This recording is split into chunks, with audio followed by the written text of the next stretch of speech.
Bien, vamos a el Evangelio de Juan. Ya hemos estado avanzando aquí, seguimos estudiando el capítulo 15. Y miren, ya es la última parte prácticamente del capítulo 15. Me hubiera gustado otra vez empezar desde el Juan 1:1, ¿no? Pero ahorita tocó estar señalando un poco del odio hacia los elegidos. Odio hacia los elegidos debe ser una manera natural de ver el cristianismo, ¿no es cierto? Vamos a leer de los versículos 24 al 27 como ustedes tienen en el boletín. Bueno, miren, desde el 21 dice: mas todo esto harán por causa de mi nombre, porque no conocen al que me ha enviado. Si yo no hubiera venido ni les hubiera hablado, no tendrían pecado, pero ahora no tienen excusa por su pecado. El que me aborrece a mí, también a mi Padre aborrece. Si yo no hubiera hecho entre ellos obras de ningún otro, que ningún otro ha hecho, no tendrían pecado, pero ahora han visto y han aborrecido a mí y a mi Padre. Pero esto es para que se cumpla la palabra que está escrita en su ley: sin causa me aborrecieron. Pero cuando venga el Consolador, a quien yo os enviaré del Padre, el Espíritu de verdad, el cual procede del Padre, Él dará testimonio acerca de mí, y vosotros daréis testimonio también, porque habéis estado conmigo desde el principio. Qué maravilloso, ¿no? Como les digo, esto es un mensaje realmente para todos los elegidos, para todos los que están de alguna u otra manera padeciendo por causa de su nombre, para todos los que estamos de alguna manera siendo odiados por el mundo porque no encajamos en este mundo, no entramos en su sistema, no entramos en su esquema, no entramos, no amoldamos con el mundo. Y realmente, mira, no te admires por el por qué te desprecian. Tienes que entenderlo, tienes que estar consciente de eso y sobre todo tenerlo que hablar así crudamente, precisamente para todos aquellos que de alguna manera quieren venir a Cristo, o quieren ser cristianos, o quieren venir a una iglesia o congregarse a una iglesia nada más por congregarse, para que sepan realmente el costo que es vivir como un cristiano verdadero, ¿no es cierto? Entonces, no te admires porque te desprecian, te critican, te insultan, te maldicen. La prueba está que tienes una división en tu propio hogar. ¿No es cierto? Cada uno de nosotros tenemos en la casa gente que no quiere saber nada de Jesucristo, ¿no es cierto? Llámesele tu esposo, tu esposa, llámesele tus hijos, tus familiares en general. Nadie apoya tu fe, nadie. Es la verdad. No eres muy bien recibido. Mira, dicen que sí, y hasta puede que te respeten, pero ni siquiera van a seguir el cristianismo, ni siquiera de oídas. Ellos van a buscar la manera no solo de evadirte, que quede esto bien claro, no solo de ignorarte, sobre todas esas personas que son muy educadas, no sé si los has visto, ¿no? Dentro de la familia, familiares, ahí tienes gente muy educada, que te escucha muy bien, pero, ¿sabes qué? No van a escucharte. No quieren ningún problema con nadie y bueno, van a escucharte hasta cierto punto. Cuando les compartes tu fe, aparentemente te están escuchando. Pero no es así, ellos te ignoran y estarán en tu contra voluntariamente, te ignoran, como decimos, por abajo del agua, ¿eh? Voluntariamente están contra ti, te odian por abajo del agua, buscarán la manera de perjudicarte de alguna forma. A Jesús lo hicieron primero. Y nosotros también seguimos sus pasos. Esa es la verdad. De hecho, es un privilegio, déjame decirte, es un privilegio sufrir por causa de Cristo, por causa de su evangelio predicado. Mira, vamos a Hechos, vamos a ver un pasaje ahí muy importante, antes de analizar nuestro texto del día de hoy. Me interesa mucho que vayamos a Hechos, capítulo 5, para que te des cuenta cómo eran tratados o cómo de alguna manera sufrían por causa de el Señor. Hechos 5, versículo 40 y 42, o 40 al 42. Mira, dice, y convinieron con él, y llamando a los apóstoles, después de azotarlos, escucha eso, les intimaron que no hablasen en el nombre de Jesús, y los pusieron en libertad. Escucha esto. Y ellos salieron de la presencia del concilio, gozosos de haber sido tenidos por dignos de padecer afrenta por causa del nombre. Y todos los días en el templo y por las casas no cesaban de enseñar y predicar a Jesucristo. Ahí está. ¿Lo ves? Esto es un buen incentivo, ¿no es cierto? Un incentivo. Solo cuando sufrimos algún tipo de afrenta, entonces hablamos de él. Mientras no nos pase nada, estamos felices y contentos. Pero esto es un buen incentivo. Ahí está. No solo sale lo espiritual, y a veces, mira, hay gente cristianos que se hacen los sufridos porque están ofendiéndoles, y nos sentimos que solamente somos víctimas. Y ¿sabes qué? No puede ser eso. Y puede que ya no hagamos nada, ¿no? Pero cuando entendemos a quién representamos, escucha esto, cuando entendemos a quién estamos representando, cuando entendemos el verdadero testimonio que debemos tener, entonces el ser odiados en su nombre es un privilegio. Pero cuando no representas ningún peligro, como les decía la semana pasada, cuando no representas ningún tipo de peligro para las personas, en la forma como vives, pasas desapercibido. Cuando permaneces callado, sin hablar nada de Jesucristo, ¿no es cierto? Lejos de representar a Cristo, bueno, estoy seguro que para Dios eres una vergüenza. Te lo digo de verdad. ¿Qué tipo de cristianismo, qué tipo de vida cristiana estás llevando? ¿Qué tipo de santidad tienes si no la estás mostrando a nadie? La Biblia dice, todos los que quieran vivir piadosamente, ¿qué? Padecerán persecución. Que te quede bien claro, 2 Timoteo 3:12. Y en ese contexto estamos realmente representando a Cristo. Fuimos elegidos para enfrentar todo eso. No viniste a Jesús, escucha esto, no viniste a Jesús solamente para ser redimido. No viniste a Jesús solamente para ser salvo. No viniste a Jesús solamente para tener paz. Viniste a ser odiado por el mundo. Fórmate esa idea. La semana pasada estuvimos viendo 3 razones por las que somos odiados. ¿Se acuerdan? Algunos de ustedes conservan a veces sus notitas ahí, algunos realmente no apuntan nada, no importa. La idea es de que se quede bien grabado en tu mente. Estuvimos viendo 3 razones por las que somos odiados. Número 1, porque el siervo no es mayor que su señor, lo vimos en el versículo 20. Número 2, por causa de su nombre, porque no conocen al que ha enviado a Jesús, versículo 21. Y número 3, por su presencia en este mundo, versículo 22 y 23. Así que no encajamos otra vez en el molde de este mundo, el mundo ama lo suyo, nosotros no somos de este mundo, no pertenecemos a este sistema decadente y perverso, como les decía. Por eso aborrecieron primero a Jesús, y les dije que desde que Satanás, escucha esto, Satanás es el que domina el sistema del mundo de rebelión contra Dios, los cristianos son aborrecidos. El resultado es que el odio del mundo no solo es contra Jesús, sino contra todos aquellos que profesen ser hijos de Dios o profesen ser cristianos. ¿Por qué? Porque sus vidas van contrariamente a lo que todos los demás hacen. Pero si haces todo lo que los demás hacen, pues mira, bienvenido al club, ¿no? Te van a decir.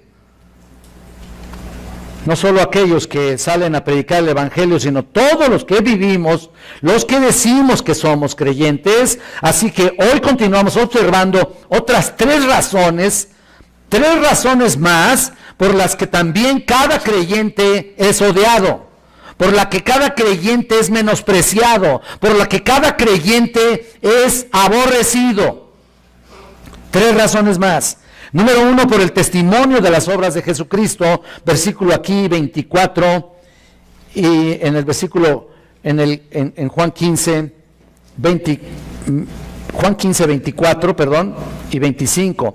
Número 2, por el testimonio del Espíritu, versículo 26. Y número 3, por el testimonio de los discípulos, que lo vamos a ver en el versículo 27. ¿Lo notan ahí? Ahí está bien claro, ahí está bien clara la palabra de Dios. Lo único que importa aquí es que entendamos realmente cómo es este odio tan terrible, primeramente contra Jesús. Mira el versículo 24 y 25, dice: si yo no hubiese hecho entre ellos obras que ningún otro ha hecho, no tendrían pecado, pero ahora han visto y han aborrecido a mí y a mi Padre. Para esto es para que se cumpla la palabra que está escrita en su ley: sin causa me aborrecieron. Ahí está. En primer lugar, por el testimonio de las obras de Jesús. Ese es el punto número 1. Mira lo que dice ahí. Comienza diciendo: si yo no hubiese hecho entre ellos obras. ¿Lo estás viendo? Claramente. Y comparado con el versículo 22 también, mira lo que dice. Había dicho casi de la misma manera: si yo no hubiera venido ni les hubiera hablado. ¿Lo estás viendo? No hubiera venido ni les hubiera hablado, lo cual significa que, pero quiero que noten que se enfoca directamente en dos puntos diferentes. Velo, obsérvalo, míralo ahí, versículo 22 en la palabra hablada y el versículo 26 en las obras de Jesús. O sea, que en otras palabras es la palabra hablada y las obras de Jesús. Entonces los judíos habían oído y habían visto. ¿Lo estás viendo? 22 y 26. Habían oído y habían visto, por tanto los judíos no tenían ninguna excusa. Se habían dado cuenta de todo eso, pero quiero que noten que esto significó un compromiso muy fuerte para todos ellos, los discípulos. Y el principal propósito en su ministerio. Quiero que se den cuenta en un pasaje que les voy a citar, cuál era realmente lo que significó, qué compromiso tenían. Vean Hechos, otra vez regresamos a Hechos, vean en Hechos capítulo 4, versículo 20.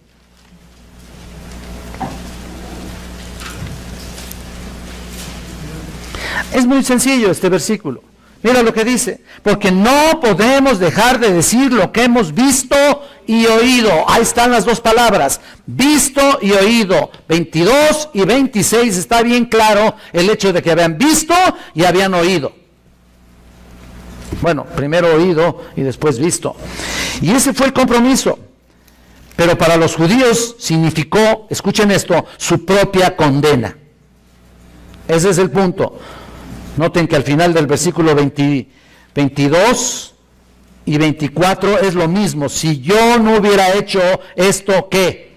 No tendrían pecado. Lo estás viendo en los dos versículos, tanto 22 y 26 habla de que si no hubiera hecho yo esto, no tendrían pecado. Esa frase en particular, no tendrían pecado. ¿Qué significa esto? Bueno, cualquier razón que los judíos pudieran todavía alegar, ¿no? Justificándose o justificándose al rechazarlo. Es sencillamente un mero pretexto, ¿no?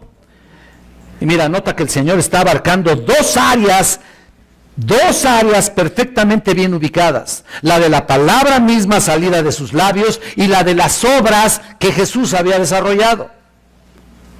Así que estaban cercados, ¿no es cierto? Estaban acorralados realmente. Ahí está. No había para dónde irse realmente. No tenían excusa por su pecado. Lo que sí debemos aclarar es que en el versículo 24, es que Jesús cuando dice no está tratando de decirles, bueno, si Él no hubiera venido y hecho estas obras, o habían escuchado esto, serían puros. No está tratando de decir eso. Habrían sido puros. De ninguna manera. De todas maneras eran pecadores. Lo que sí es muy notorio es que su venida había provocado el más severo pecado jamás producido por ellos. Y no porque no lo tuvieran, sino porque simplemente emergió con más fuerza al ver lo que Jesús estaba desarrollando, lo que Jesús hacía y decía. Otra vez, los dos aspectos tan importantes, ¿no es cierto? Ahí está. Él había presentado pruebas satisfactorias de su gran misión divina, señales que no dejaban lugar a dudas. Sus milagros y sus obras asombrosas, obras de gracia, hermanos, que demostraban que él había sido enviado por Dios para trabajar en esas obras. Pero no era tan simple, había una finalidad en ellas, una finalidad en las obras. Vayan por favor ahora a Juan. Bueno, aquí estamos, pero vayan al capítulo 5, por favor.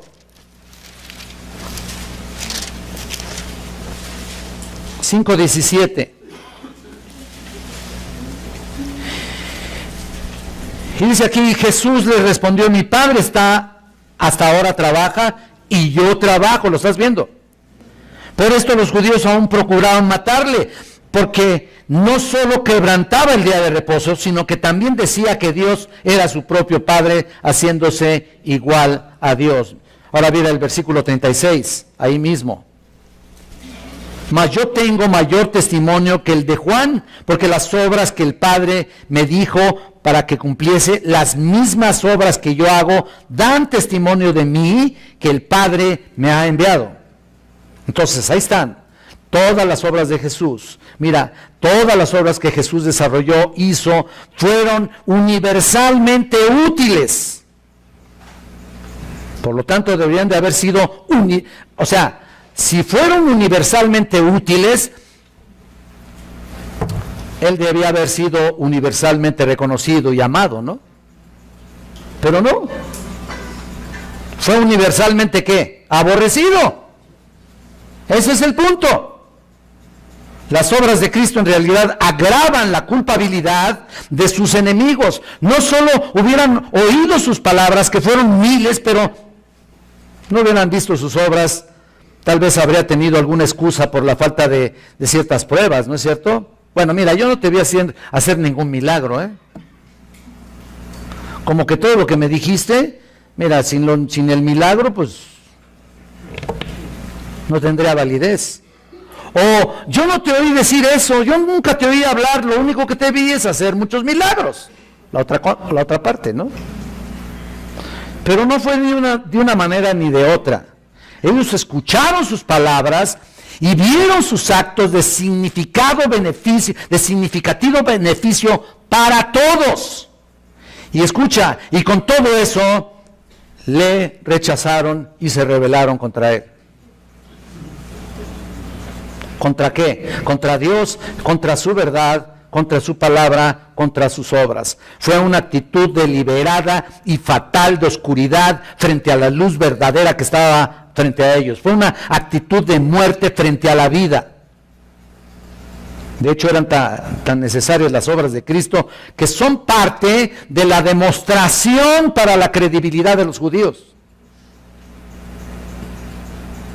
La gente no iba a creer solamente por las obras, por los milagros. De hecho, miles vieron sus milagros. De hecho, miles vieron todo lo que Jesús hacía, pero no creyeron.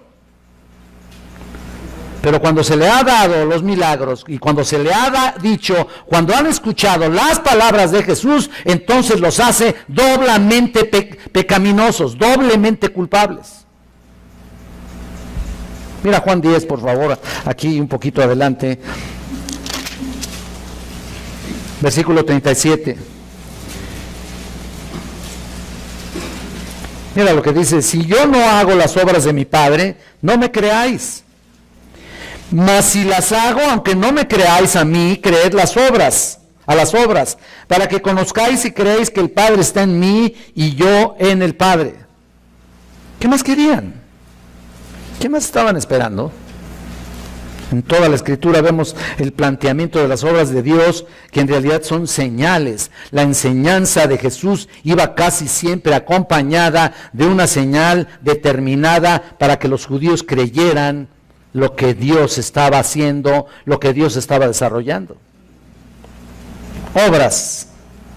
Regresando a nuestro pasaje, si ven la palabra obras aquí, es la palabra ergón en el original griego. Y es muy importante porque significa un esfuerzo, una ocupación o una acción. Y se puede decir que se utiliza ya sea para bien o ya sea para mal. ¿Se dan cuenta?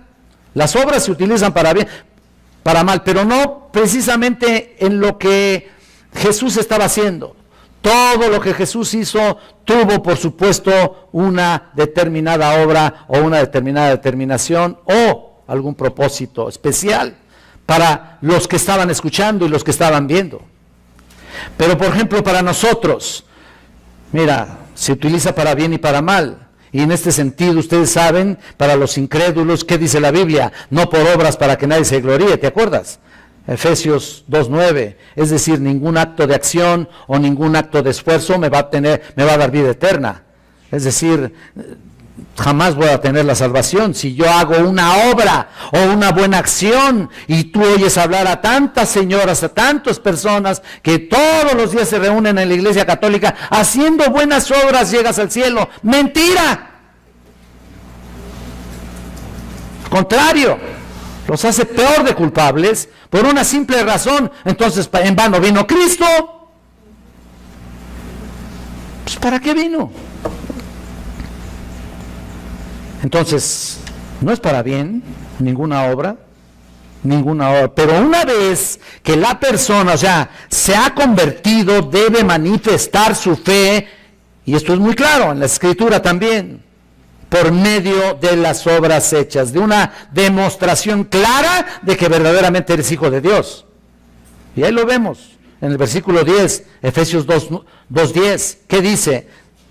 Porque somos hechura suya, creados en Cristo Jesús para buenas obras, las cuales Dios preparó de antemano para que anduviésemos en ellas. Es como lo que dice Santiago. Vayan conmigo a Santiago, por favor. Vean en el capítulo 2, versículo 17. Santiago 2:17. Mira lo que dice aquí. Así también la fe, si no tiene obras, es muerta en sí mismo. Pero alguno dirá, tú tienes fe y yo tengo obras. Muéstrame tu fe sin tus obras y yo te mostraré mi fe por mis obras. ¿Tú crees que Dios es uno? Bien haces, dice aquí. También los demonios creen y tiemblan. ¿Mas quieres saber, hombre vano, que la fe sin obras es muerta? Yo tengo todo un estudio de esto que me dan ganas de repetirlo. Muéstrame la fe. Así se llama un estudio que doy de Santiago. A lo mejor lo repito porque luego pues se presta, ¿no?, para aclarar así detenidamente que no puede uno definitivamente ser salvo si no tienes obras. Si tú dices que eres cristiano pero no tienes obras, pues mira, ¿sabes qué? Entonces estás tratando, o sea, ni siquiera mueves un dedo, pues por favor, para nada. Tus obras son indispensables para demostrar tu fe, pero tampoco es conveniente decir que las obras es para tener fe, definitivamente que no. Entonces las obras de Dios son muy diferentes a las nuestras, pero sin embargo apuntan a lo mismo, porque, o sea, por ellas estamos demostrando la diferencia frente a todo lo demás. ¿Se dan cuenta? En otras palabras, mi testimonio marca la diferencia frente a un mundo pecador. Estás enfrentándote todos los días a este mundo, ¿no es cierto? Todo el tiempo estás frente a este mundo. Obvio, estamos aquí y todos los días te enfrentas con muchísima gente. Unos más, otros menos, dependiendo del trabajo que tengas o dependiendo de la escuela que vayas, ¿no? Y ahí está, tienes que demostrar con tus obras que verdaderamente eres hijo de Dios. Regresando a nuestro pasaje, miren, vean el versículo 24, noten que Jesús les dice, pero ahora han visto y han aborrecido a mí y a mi Padre. ¿Lo estás viendo?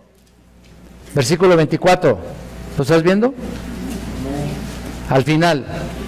O sea, ahora han visto y han aborrecido a mí y a mi Padre. O sea, fueron testigos de todo lo que hizo, y escuchen, no obstante fue más aborrecido. No tuvo cabida en sus vidas, como ahora tampoco tienen millones y millones de personas. Todos los que amamos a Jesús amamos al Padre, ¿no es cierto? ¿O no? ¿O los dejamos aparte? Amamos al Padre, por supuesto, y toda la gente que odia a Jesús, ¿qué? Odia al Padre, por supuesto. Aborrecen a Jesús y, pues, pues, también nos aborrecen a nosotros. Tan simple como eso. Entonces, ninguna religión, escucha esto, que profese decir que es dirigido por Dios puede hacer a un lado a Jesucristo. Ninguna religión. Así que ningún ser humano, llámesele judío, testigo de Jehová, mormón, católico, islámico, budista, etcétera, etcétera, puede decir que tiene al verdadero Dios si desprecia a Jesús. O es amado igual que el Padre, o es aborrecido igual que el Padre. Y así con Él. ¿Sabes qué? Así con Él, también con nosotros. Lo mismo con aquellos que dicen reconocer a Jesús como, o sea, nos van a aborrecer, por supuesto. Y por supuesto hay otros que dicen que pueden reconocer a Jesús como un gran maestro. ¿Los has oído? Un gran maestro. Pero son ateos. ¿Qué validez es esa, no? De ninguna manera. Y con los religiosos, mira, hay tantos religiosos que en este mundo que tú los ves por todas partes, ¿no? Y cuando se acercan las fiestas, aquellas de ir a dar gracias a la Virgencita, pues tú los ves, ¿no? Dice mi hijo Jonathan, bien chistoso, dice, mira, papá, cuando les va bien le dan gracias a la Virgencita, pero cuando les va mal, maldicen a Dios. Tremendo, ¿no? Así es con todo, así es contra él y contra todos nosotros. Noten el versículo 25, pero esto es para que se cumpla la palabra que está escrita en su ley, sin causa me aborrecieron. Cuando aquí habla de la ley se refiere a toda la escritura y el cumplimiento de ella. Pero todo ese cumplimiento está dando el plan soberano de Dios y constituye una parte del ministerio y propósito de Dios. Vean que Jesús está citando aquí un salmo. Vamos a ver ese salmo para que lo cotejen, por favor, en el Salmo 35.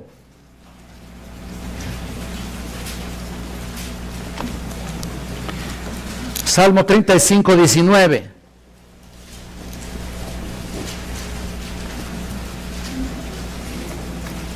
Mira, dice, no se alegren de mí los que sin causa son mis enemigos.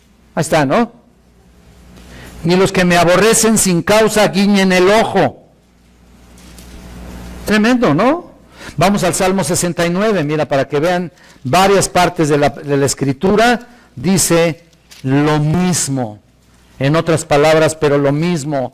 Salmo 69, por favor, en el versículo 4, mira lo que dice, se han aumentado más que los cabellos de mi cabeza los que me aborrecen sin causa.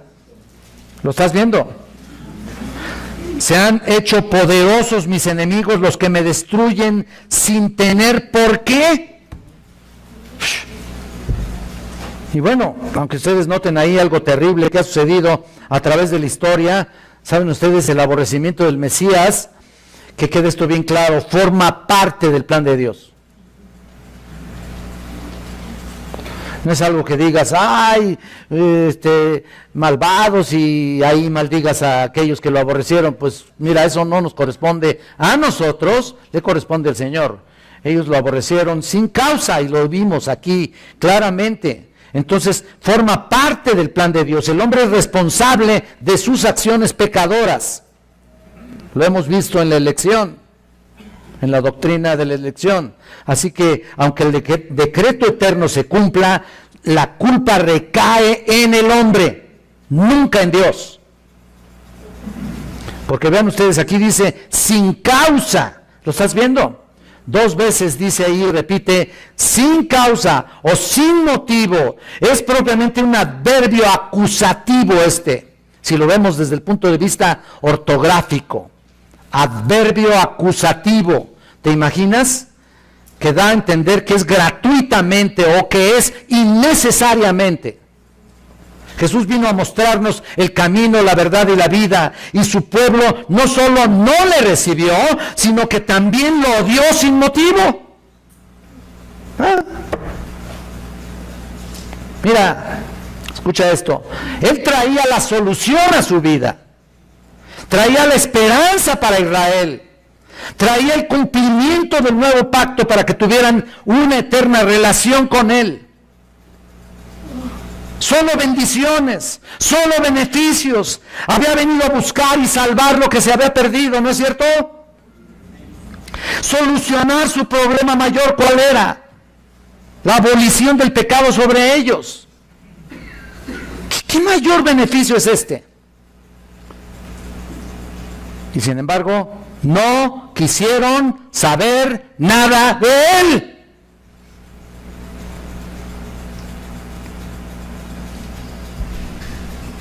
Y con el peor de los odios lo despreciaron. Por eso es sin causa, por eso es sin razón. Ahí está. Ustedes recuerdan el libro de Isaías. Vamos ahí un poco, por favor. Isaías 53 es un capítulo, cada que lo leo me pongo a llorar yo aquí. Es maravilloso.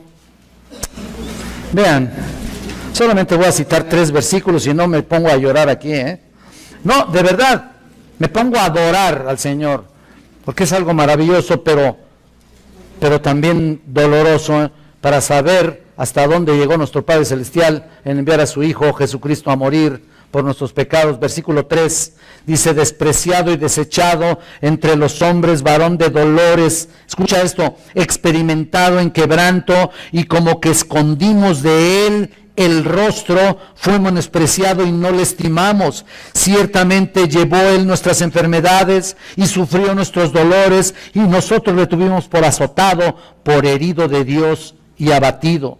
Mas Él herido fue por nuestras rebeliones, molido por nuestros pecados. El castigo de nuestra paz fue sobre Él, y por su llaga fuimos nosotros curados. Todos nosotros nos descarriamos como ovejas, cada cual se apartó por su camino, mas Jehová cargó en Él el pecado de todos nosotros. ¡Wow! Tremendo. Mira, noten esto, es algo maravilloso. Véanlo bien, a pesar de ver su sufrimiento, escuchen, sus dolores, mira, nosotros le tuvimos por azotado, por herido. El castigo que sufrió fue por darnos paz, por nuestra paz, por otorgarnos esa paz interna en el corazón. Además de eso dice que fuimos curados. No obstante, cargó Él el pecado de todos nosotros. En otras palabras, a pesar de que nuestros pecados lo llevaron a la cruz, a pesar de identificarnos como sus enemigos, Él viene y nos perdona.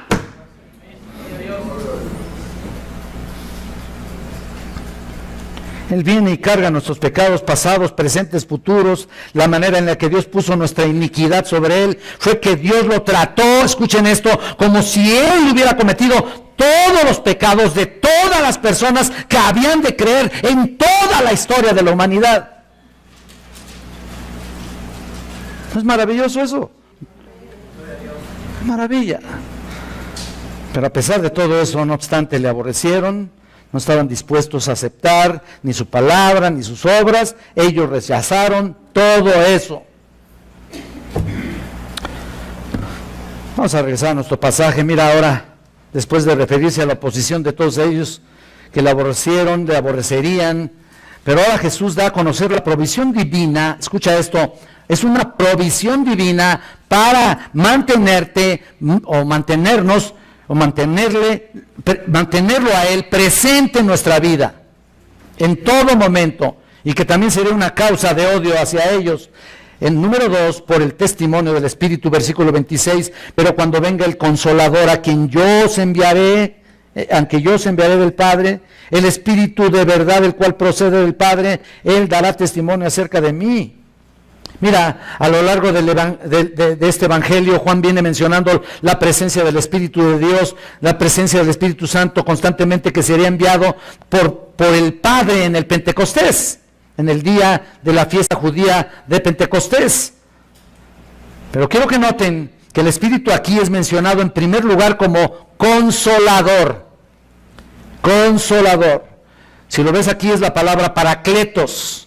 Muy interesante esta palabra que significa un ayudador. También en Primera de Juan significa un abogado. Abogado tenemos para con el Padre a Jesucristo el justo. También es el Paracletos, es el que nos defiende. Jesús ha venido a hablar, hablando del odio que los discípulos tendrían para soportar precisamente la oposición en este mundo, que odian al Padre, que odian al Hijo y que los odian a ellos. En consecuencia, no es sorprendente que en relación con todo esto Él los consuele, ¿no? Él los defienda, ¿no es cierto? Ahí está. ¿Por qué? Porque es su abogado, recordándoles la promesa del Espíritu Santo. También es el ayudador. Jesús aquí por primera vez menciona el Consolador. ¿Saben eso? Por primera vez aquí menciona el Consolador. Mira, vete un poquito para atrás. Aquí, en esta parte de aquí, del 14:16, es cuando comienza a hablar del Consolador por primera vez. No en el 26, sino en este capítulo, en este versículo 16. 14:16 dice: y yo rogaré al Padre y os dará otro Consolador para que esté con vosotros para siempre. ¿Lo estás viendo? Versículo 17: el Espíritu de verdad, el cual el mundo no puede recibir porque no le ve ni le conoce, pero vosotros le conocéis porque mora con vosotros y estará en vosotros. Y mira el versículo 26: mas el Consolador, el Espíritu Santo, a quien el Padre enviará en mi nombre, Él os enseñará todas las cosas y os recordará todo lo que yo os digo, todo lo que yo os he dicho. Y mira, noten aquí en el versículo en el que estamos estudiando, en el versículo 26, dice que el Espíritu Santo será enviado del Padre. ¿Lo estás viendo? Y luego en nuestro texto en el 15:26, ve, nota, dice que Jesús mismo enviará a este ayudador. Bueno, en esencia, ¿quién lo envía? ¿O el Padre o el Hijo? ¿Quién lo envía? Bueno, en esencia, déjenme decirles algo. Jesús dijo: yo y el Padre uno somos. Ahí está, Juan 10:30. Así que esto resume la frase: yo rogaré al Padre y os dará otro Consolador, en el 14:16 que comenzamos a leer en este momento. Por lo tanto, entonces, el Espíritu procede eternamente del Padre, porque os enseñará todas las cosas, en el 14:26. ¿A qué se refiere? En el 14:26. ¿A qué se refiere? Escuchen. Enseñará todas las cosas. El Espíritu Santo impartió su poder en el corazón y mente. No solamente voy a hablar de nosotros los creyentes, sino en principio en el corazón y mente de los discípulos en su ministerio, para ayudarles o para ayudarlos a escribir el Nuevo Testamento. Ahí está, los discípulos habían sido torpes realmente para entender muchas cosas acerca de Jesús. Todo lo que les enseñó, todo lo que habían sido torpes para entender sus enseñanzas también. Pero gracias a la obra sobrenatural y el testimonio del Espíritu Santo, llegaron a entender con precisión al Señor y su obra, y de esta manera fueron registrados los evangelios. ¡Qué maravilla!, ¿no? La palabra fue inspirada por Dios, fue exhalada por Dios, sacada misma de su misma mente y de su corazón, por hablar de un antropomorfismo ahí. En realidad es la esencia misma de su presencia. Entonces, Él envió el Espíritu Santo. ¿Y qué decía?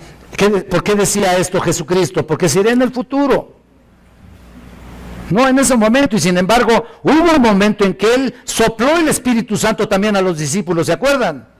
Que incluso, ¿qué? En algún momento ellos retrocedieron, ¿no? Pero ellos fueron llenos del Espíritu Santo para entender ciertos momentos y ciertas claves y ciertos argumentos que Jesús estaba enseñando. Pero no estaba completamente el Espíritu Santo hasta que se cumpliera el día de Pentecostés, que llegaría para siempre y se quedara para siempre con ellos. Entonces, De eso estaba hablando de que sería enviado el Espíritu Santo. Comenzaría ahí, en Pentecostés, pero ahí todavía no llegaba. Todo este evangelio y el capítulo 14 y 15 y todos los demás evangelios hablan del Espíritu Santo, pero no había llegado a ellos. Entonces, por eso se utiliza el futuro, enviaré, que quede esto bien claro. Enviaré. Noten ustedes que en nuestro texto el Espíritu de verdad dice ahí, si te vas ahí al versículo, el Espíritu de verdad, el cual procede del Padre. Es llamado así también el 14:17, el Espíritu de verdad. Me interesa mucho no dejar ningún cabo suelto al respecto, ¿no? Porque el Espíritu de verdad es realmente lo que avala toda la revelación de Dios. Acuérdate lo que dijo Jesucristo: yo soy el camino, la verdad y la vida, y nadie viene al Padre sino por mí. Y ahí está, el Espíritu de verdad. Y luego también en Primera de Juan, ¿te acuerdas? En el 5:6, y el Espíritu es el que da testimonio, porque el Espíritu es la verdad. En otras palabras, el Espíritu en ese sentido no miente, es seguro en todo lo que hace en la vida del creyente. ¿Lo notas? ¿Es seguro o no es seguro? Por supuesto. De otra manera, mira, no entenderías nada, ni siquiera sabrías por qué estás aquí. Hasta te darían un codazo, pues, un toy, ¿no? Porque no sabrías por qué estás aquí. Pero en este sentido, Dios te ha traído, el Espíritu de Dios te ha traído de alguna u otra manera. Entonces, todos aquellos que han escuchado el Evangelio por mucho tiempo, por muchos años quizá, o tal vez por primera vez aquí en tu vida, es importante que tú hoy te arrepientas delante de Él de todos tus pecados y le recibas en tu corazón como el Señor de tu vida, el Salvador de tus pecados. ¿Sabes qué? Eso sería lo mejor. Salieras diferente de aquí. ¿De qué sirve estar hablando al aire, no? Si hay quien lo rechace, ¿no? Entonces vean, el Espíritu Santo es la verdad. En otras palabras, no miente, seguro en todo lo que hace en la vida del creyente. El Espíritu Santo es llamado de muchas formas. Es llamado también el Espíritu del Señor, 2 Corintios 3:17. También es llamado el Espíritu de Jesús en Hechos 16:7. Tal vez me voy un poco rápido, pero no estoy para darles dictado. Pero de todas maneras, lo que pescaste, pescaste. Si no, adquiere el disco y no es publicidad. No, pues es que, oye, pues ¿qué cuesta el disco? ¿Cuánto cuesta el disco, por cierto? Porque no he recibido ninguna regalía de ahí. No, no es cierto. No es cierto. ¿Cuánto cuesta el disco? ¿15? Pues ahí está. Pues, esto te lo gastas en un café ahí en el Oxxo y te pone nervioso. Mejor cómprate el disco. El Espíritu es llamado de muchas formas. Ya les dije, el Espíritu del Señor, 2 Corintios 3:17, el Espíritu de Jesús, Hechos 16:7, el Espíritu de Cristo, Romanos 8:9, el Espíritu de su Hijo, Gálatas 4:6, ese es el Espíritu de Dios. El Espíritu Santo vino, entre otras cosas, vino por muchas razones también. ¿Cuáles otras? Bueno, número 1, para que estuviera con ellos para siempre. Juan 14:16, tú lo conoces, 16:17, para que les enseñase todas las cosas, Juan 14:26, para dar testimonio de Jesús, Juan 15:26, lo que estoy diciendo ahora, y más adelante para convencer al mundo de pecado, de justicia y de juicio, ¿te acuerdas? También lo que dice en Juan 16:8, para guiarnos a toda verdad, Juan 16:13, para glorificar a Jesús, Juan 16:14, para hablar del Evangelio, Hechos 4:31, para capacitar hombres para la obra del Señor, Hechos 6:3. Muchas otras actividades más podemos encontrar del Espíritu Santo. No solamente son esas, son muchas más, y todo esto es por dar testimonio, porque es testimonio del Espíritu. Y mira, en medio de un mundo malvado, de un mundo, de un género humano depravado que seguirá aborreciendo a Jesús, vino el Espíritu Santo para dar testimonio de Él. Tremendo. De hecho, cuando vino el Espíritu Santo en Pentecostés, Si ustedes se acuerdan, los que estaban ahí reunidos fueron llenos del Espíritu Santo, ¿no? Correcto. No obstante, ese testimonio causó incomodidad.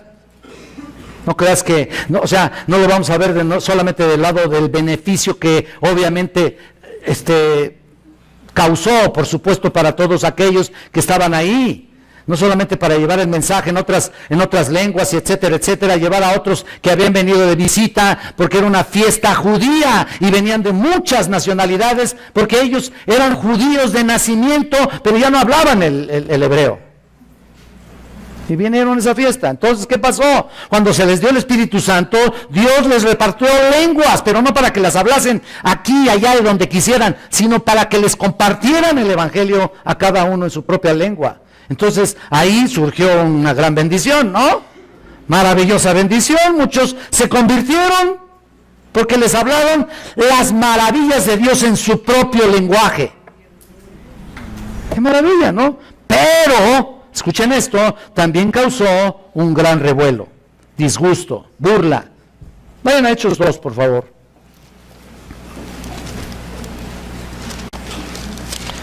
Ahí donde están adelantito. Vean en Hechos 2, capítulo 2, versículo 4.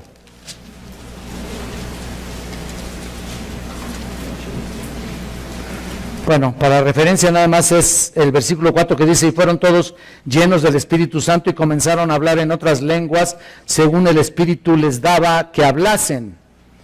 Pero ve el versículo 12, por favor. Y estaban todos atónitos y perplejos, diciendo unos a otros: ¿qué quiere decir esto? El versículo 13, mas otros, ¿qué? Burlándose. Decían: están llenos de mosto. En otras palabras, estaban diciendo: esos están borrachos. Es lo que estaban diciendo. Es lo que significa.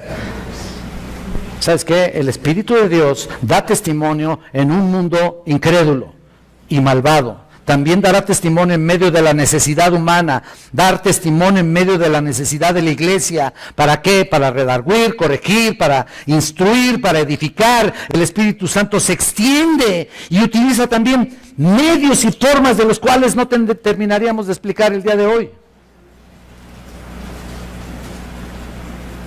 Muchas cosas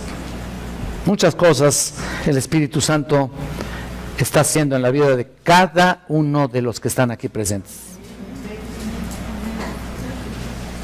Ahora mira, ya vimos el punto número 1, el testimonio de las obras de Jesús, ya vimos el testimonio del Espíritu, y ahora noten, serán todos aborrecidos por el testimonio de los discípulos. Versículo 27, si regresamos a nuestro pasaje. Noten esto, dice: y vosotros daréis testimonio también, porque habéis estado conmigo desde el principio. Ahí está, el verbo se utiliza en el original, en el original puede leerse o como presente de indicativo, estáis dando testimonio, también puede leerse así. O como presente de imperativo, dad testimonio o seguid dando testimonio. O simplemente debéis dar testimonio. Jesús aquí promete que también los apóstoles tendrán que tener el privilegio de ser comisionados como testigos de Cristo. Después de decir: el Espíritu dará testimonio acerca de mí, en el versículo 26, añade: y vosotros también. Vosotros van a dar testimonio también. De donde se deduce que el testimonio del Espíritu no estaba destinado a reemplazar, sino a capacitar y a estimular nuestra vida para su servicio. Aun cuando el Espíritu testificará como testigo principal, también los ministros del Señor han de dar testimonio. La tarea fue para los discípulos en primer lugar y a todos los creyentes después, pero especialmente a los ministros de la palabra de Dios. Porque por encima de todo se nos ha asignado en testificar la verdad. Y hay de aquellos que están trazando la palabra de Dios, dizque trazando, pero no la están trazando. Dicen todo menos lo que dice la Biblia. Ese es el problema. Hay de aquellos. Se nos ha capacitado por medio del Espíritu para hablar lo que es revelado por el Espíritu. ¿Te das cuenta? No otra cosa. No otras tonterías, no para hablar de nosotros. El púlpito no es para hablar de nosotros, ni para hablar todo tipo de ilustraciones y anécdotas y hasta chistes. Yo no procuro contar un chiste, ¿verdad? Al menos yo creo que nunca lo he contado. Simple y sencillamente sale espontáneamente algún tipo de chascarrillo por ahí, pero no pretendo de reducir este púlpito a lo más bajo. ¿Por qué? Porque tengo el Espíritu. Aunque los discípulos huyeron, ¿te acuerdas? Huyeron tan pronto como el Señor fue arrestado en Getsemaní. Bueno, y estuvieron ahí ausentes mientras Jesús era procesado ante Anás y Caifás y ahí Pilato. Ellos estaban escondidos, temerosos. Sin embargo, cuando vino el Espíritu Santo, llegó el Pentecostés sobre ellos, testificaron de nuevo con un poder increíble, ¿no? Acerca de la causa de nuestro Salvador. La verdad de la fe cristiana tenía que ser demostrada mediante la evidencia de los hechos, en especial, ¿te acuerdas lo que predicaban? Ellos predicaban la resurrección de Cristo. Ese era su mensaje. Ese era el mensaje de salvación. Los apóstoles fueron escogidos como testigos de Cristo. Mira, Hechos otra vez, un poquito allá. Vamos a Hechos 10. Versículo 41.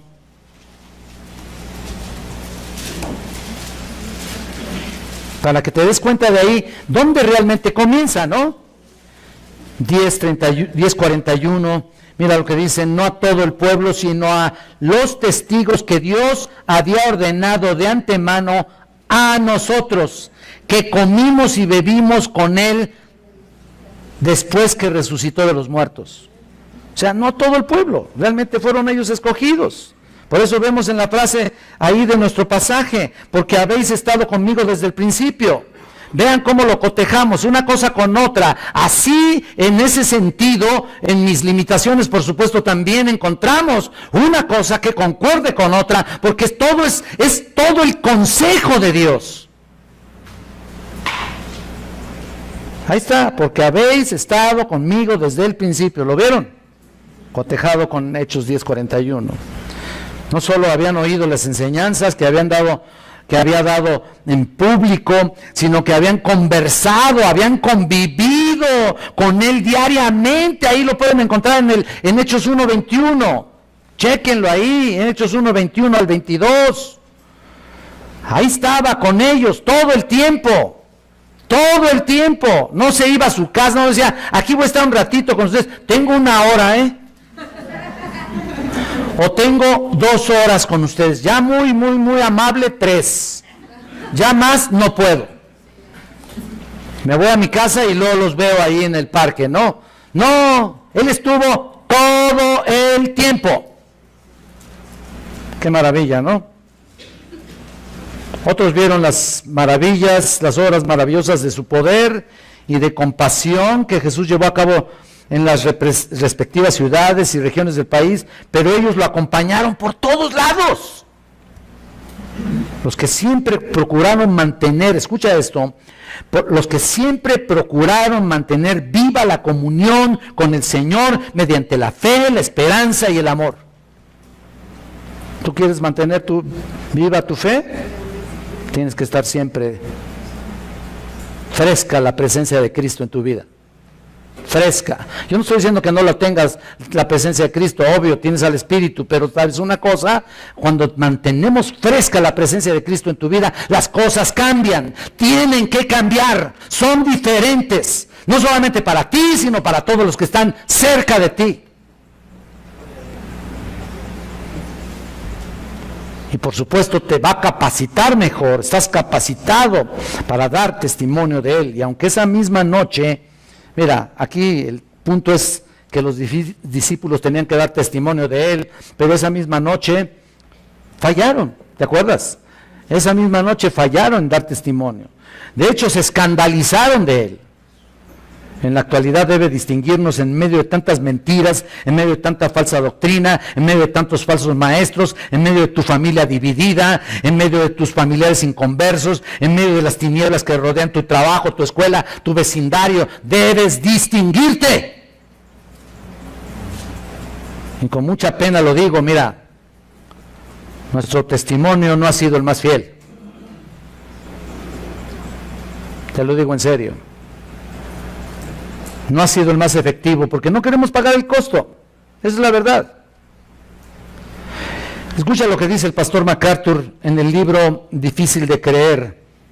Escucha, la humanidad quiere gloria, queremos salud, queremos comodidad, queremos felicidad, queremos que se satisfagan todas nuestras necesidades, que nos rasquen todas nuestras minuciosas necesidades, queremos una vida sin dolor, queremos la corona sin la cruz, queremos la ganancia sin el dolor, queremos que las palabras de salvación cristiana sean fáciles.